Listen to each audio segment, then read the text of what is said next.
ایک دفعہ کا ذکر ہے، ایک دور دراز گاؤں میں دو دوست رہتے تھے جن کے نام عارف اور بلال تھے۔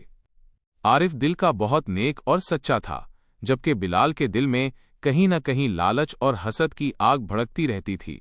دونوں نے بچپن سے آب حیات کی کہانیاں سنی تھیں اور ان کے دل میں اسے پانے کی ایک شدید خواہش تھی۔ آخرکار ایک دن انہوں نے فیصلہ کیا کہ وہ اس پراسرار آب حیات کی تلاش میں نکلیں گے۔ ان کا سفر بہت طویل اور مشکل تھا۔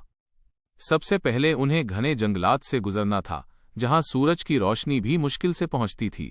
درخت اتنے اونچے تھے کہ یوں لگتا تھا جیسے وہ آسمان کو چھو رہے ہوں۔ رات کے وقت جنگل میں طرح طرح کی آوازیں آتی تھیں جو دل دہلا دینے والی ہوتی تھیں۔ اس کے بعد انہیں اونچے اور برف پوش پہاڑوں کو عبور کرنا تھا، جہاں ٹھنڈ اتنی زیادہ تھی کہ ہڈیاں تک کانپ اٹھتی تھیں۔ راستے پتھروں سے بھرے تھے اور ذرا سی لاپرواہی موت کا باعث بن سکتی تھی۔ بلال اکثر تھک کر ہمت ہار دیتا، لیکن عارف اسے حوصلہ دیتا اور آگے بڑھنے کی ترغیب دیتا۔ رستے میں انہیں کئی خطرات کا سامنا کرنا پڑا۔ ایک دن جب وہ ایک گھنے جنگل سے گزر رہے تھے تو ایک خونخوار شیر نے ان پر حملہ کر دیا۔ دونوں نے بہادری سے مقابلہ کیا۔ عارف نے اپنی لاٹھی سے شیر کو دور رکھنے کی کوشش کی، جبکہ بلال نے پتھر پھینکے۔ کئی خوفناک لمحوں کے بعد وہ کسی طرح شیر سے بچ نکلنے میں کامیاب ہو گئے۔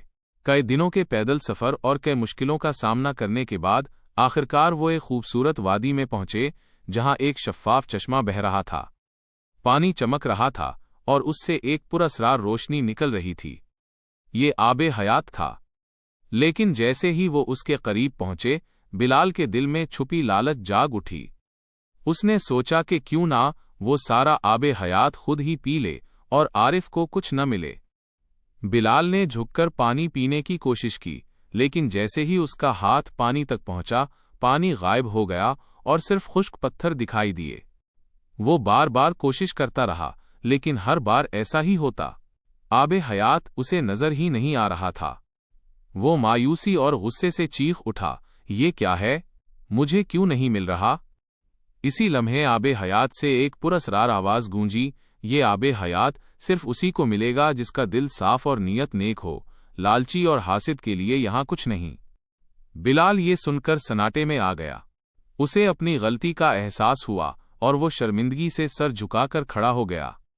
پھر عارف آگے بڑھا۔ اس نے سکون سے پانی پینے کے لیے ہاتھ بڑھایا، اور جیسے ہی اس نے پانی کو چھوا، وہ شفاف اور چمکتا ہوا پانی اس کے ہاتھوں میں آ گیا۔ عارف نے پانی پیا اور ایک عجیب سا سکون اور طاقت محسوس کی۔ اس کے چہرے پر ایک نورانی چمک آ گئی۔